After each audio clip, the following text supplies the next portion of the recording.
انول بھائی میں سمجھتا ہوں کہ اس میں نا بیلنس رکھنا بہت ضروری ہے. بہت ضروری ہے. یعنی جو تعلیم ہے، جاب ہے، معاشرتی کام ہے، یہ بھی ظاہر کرنے اور یہ ذمہ داریوں میں جب آتے ہیں جی اور اس کے ساتھ ساتھ خداوند میں چلنا، تو نوجوان بیلنس نہیں کر پاتے. ہاں جی ہے نا، مطلب وہ خدا کو بالکل چھوڑ دیتے ہیں اور دنیا کے کاموں میں بہت زیادہ لگ جاتے ہیں.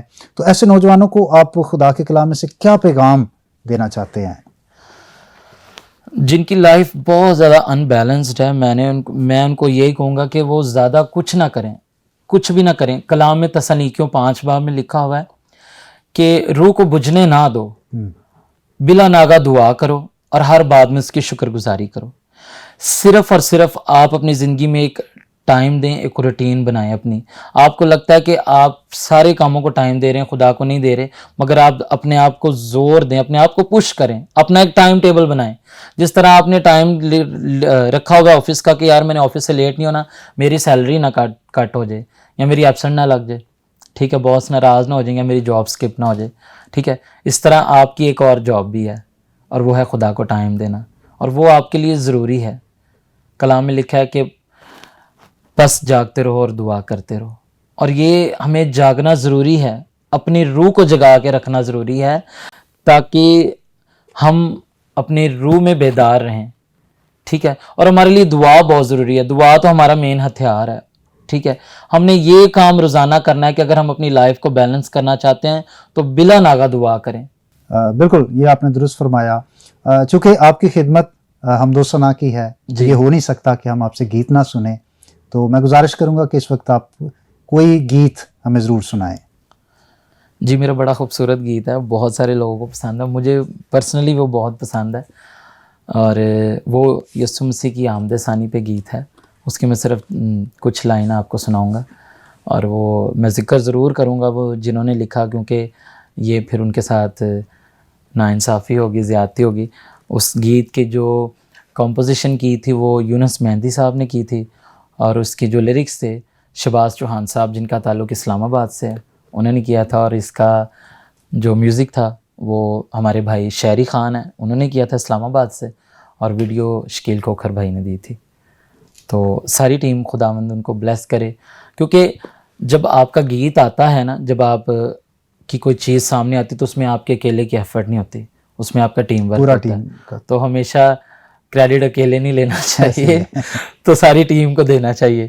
تو آپ سب کا بہت شکریہ جنہوں نے میرا ساتھ دیا. خداوند آپ سب کو بلیس کرے، کیونکہ یہ خدمت ہے اور خدمت کو ہم نے ہمیشہ ساتھ لے کر چلنا ہے. جگڑے شیطان دے مکون والا اے، دنیا تے پھر یسوع آن والا اے. جگڑے شیطان دے مکون والا اے، دنیا تے پھر یسوع آن والا اے.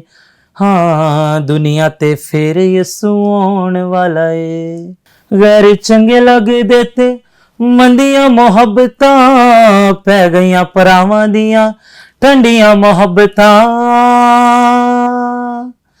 غیر چنگے لگ دیتے مندیاں محبتاں، پہ گئیاں پراواں دیاں ٹھنڈیاں محبتاں. دلاں وچ پھر اگاں لاؤن والا اے، دنیا تے پھر یسوع آن والا اے. دلاں وچ پھر اگاں لاؤن والا اے، دنیا تے پھر یسوع آن والا اے. جگڑے شیطان دے مکون والا اے، دنیا تے پھر یسوع آن والا اے. بہت خوب، خدا آپ کو برکت دے، اور ہماری دعا ہے کہ خدا آپ کو اپنے جلال کے لیے اور زیادہ استعمال کرے. ونس اگین ہمارے اسٹوڈیو میں تشریف لانے کا بہت بہت شکریہ. بہت شکریہ، تھینک یو سو مچ. عزیز بھائی اور بہنوں، خدا کے کلام میں لکھا ہے کہ شراب میں متوالے نہ بنو بلکہ روح سے مامور ہوتے جاؤ، اور دل سے خداوند کے لیے گاتے اور بجاتے رہا کریں، اور یسوع مسیح کے وسیلہ سے ہمیشہ خدا باپ کا شکر ادا کریں. آئیے اپنے سروں کو جھکائیں اور دعا مانگیں. اے قادر مطلق آسمانی باپ، مسیح یسوع کے نام سے آج کے اس وقت کے لیے تیرے حضور شکر گزاری پیش کرتے ہیں، اور اے خدا اپنے عزیز بھائی کے لیے اور ان کی ساری خدمت کے لیے جو وہ کرتے ہیں تیری شکر گزاری کرتا، اور دعا ہے کہ وہ تیرے جلال کے لیے اور زیادہ کثرت کے ساتھ استعمال ہوں. تمام دیکھنے والوں کو برکت دے، ہوشنا ٹی وی کو برکت دے، اور سارے وسائل کو برکت دے تاکہ خوشخبری کے پھیلاؤ کا یہ کام اسی طرح جاری و ساری رہے اور بتھیری روحیں مسیح کی پہچان کو حاصل کریں، یسوع کے نام سے آمین۔